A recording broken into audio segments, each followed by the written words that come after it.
नमस्कार दोस्तों। आज हम बात करने वाले हैं एक ऐसे ट्रीटमेंट के बारे में जिसके नाम से लोग थोड़ा डर जाते हैं। इसे कहते हैं इलेक्ट्रोकन्वल्सिव थेरेपी यानी कि ECT। आम भाषा में लोग इसे शॉक थेरेपी, बिजली का झटका या करंट थेरेपी आदि नामों से भी जानते हैं। लेकिन दोस्तों, सच क्या है? क्या ECT सेफ है? किस कंडीशन में दिया जाता है और क्या यह ट्रीटमेंट का लास्ट ऑप्शन होता है? आज की इस वीडियो में हम ECT को बिल्कुल सिंपल साइंटिफिक भाषा में समझेंगे और इससे जुड़ी भ्रांतियों को भी दूर करेंगे। पहला क्वेश्चन है कि ECT क्या है? यह एक टाइप का मेडिकल ट्रीटमेंट है जहां कंट्रोल्ड वे में हल्का सा इलेक्ट्रिक करंट ब्रेन को दिया जाता है, जो ब्रेन में एक शॉर्ट और कंट्रोल्ड सीजर को इंड्यूस करता है। और यह सब होता है जनरल एनेस्थीसिया के अंडर में, यानी कि ECT के टाइम पेशेंट को कुछ समय के लिए बेहोश कर दिया जाता है। मतलब मरीज को ECT देते समय कोई दर्द, कोई तकलीफ या शॉक फील नहीं होता है। नेक्स्ट क्वेश्चन आता है कि ECT किन रोगों में दिया जाता है? ECT उन रोगों में दिया जाता है जहां सिचुएशन इमरजेंसी हो या फिर दवाइयां काम ना कर रही हो, जैसे कि सीवियर डिप्रेशन जो कि मेडिसिन से ठीक ना हो रहा हो, या फिर मरीज को एक्टिव सुसाइडल थॉट्स आ रहे हों, शिजोफ्रेनिया के severe symptoms, extreme mania, catatonia और भी गंभीर मानसिक रोगों में ECT दिया जा सकता है। इसीलिए ECT को इमरजेंसी लाइफ सेविंग ट्रीटमेंट भी माना जाता है। आपको बताते हैं कि ECT दिया कैसे जाता है। सबसे पहले पेशेंट को प्रिपेयर किया जाता है। प्रिपरेशन में पेशेंट को कुछ घंटों के लिए खाली पेट रखा जाता है। पेशेंट का BP, वेट रिकॉर्ड किया जाता है और कुछ टेस्ट भी कराए जाते हैं।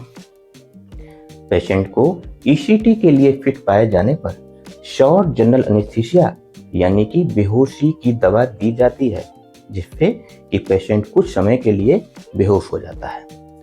बेहोशी के दौरान में इलेक्ट्रिकल स्टिमुलेशन दिया जाता है, जिससे सर में 2 छोटे से इलेक्ट्रोड को टच किया जाता है, जिनमें से 3 से 8 सेकंड के लिए कंट्रोल्ड करंट पास होता है, जिससे कि 20 से 30 सेकंड की ड्यूरेशन का सीजर पैदा होता है।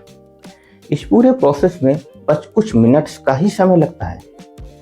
नेक्स्ट टॉप आता है कि ECT काम कैसे करता है। ECT से ब्रेन में न्यूरोट्रांसमीटर्स में बदलाव आता है, जैसे serotonin, dopamine, non adrenaline. Mood में फास्ट इंप्रूवमेंट होता है और सुसाइडल थॉट जल्दी कम हो जाते हैं। इसीलिए ECT को fastest acting anti depression treatment भी बोला जाता है। आमतौर पर ECT की 6 से 12 सेटिंग होती हैं। वीक में 2 या 3 बार ECT दिया जाता है। कुछ सीवियर केसेस में मेंटेनेंस ECT भी दिया जा सकता है। नेक्स्ट है कि ECT के साइड इफेक्ट क्या हो सकते हैं। अधिकतर इफेक्ट्स माइनर टेम्परेरी होते हैं, जैसे लाइट कंफ्यूजन का होना, थोड़ा सर में दर्द होना और कुछ मेमोरी रिलेटेड इश्यूज। ये सारे साइड इफेक्ट कुछ समय के लिए रहते हैं, फिर ठीक हो जाते हैं। सीरियस साइड इफेक्ट बहुत ही रेयर होते हैं। मॉडर्न मॉडिफाइड ECT बहुत ही सेफ और इफेक्टिव ट्रीटमेंट होता है।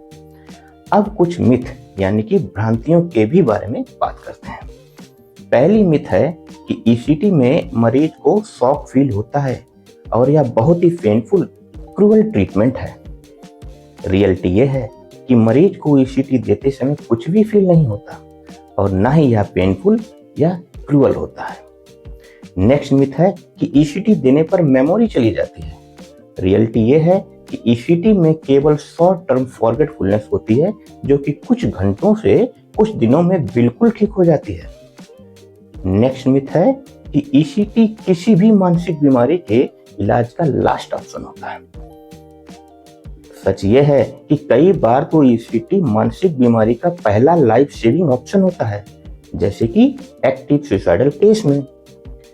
नेक्स्ट मिथ यह है कि एक बार ECT देने के बाद मरीज को हमेशा ECT पर ही फायदा होता है या लेना पड़ता है। ऐसा नहीं है। कि एक बार ईसीटी लेने के बाद मरीज को हमेशा जीवन में ईसीटी लेना होगा।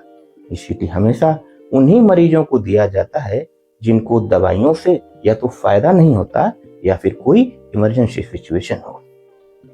अक्सर मूवी में ईसीटी को बहुत ही क्रूअल ट्रीटमेंट के रूप में दिखाया जाता है।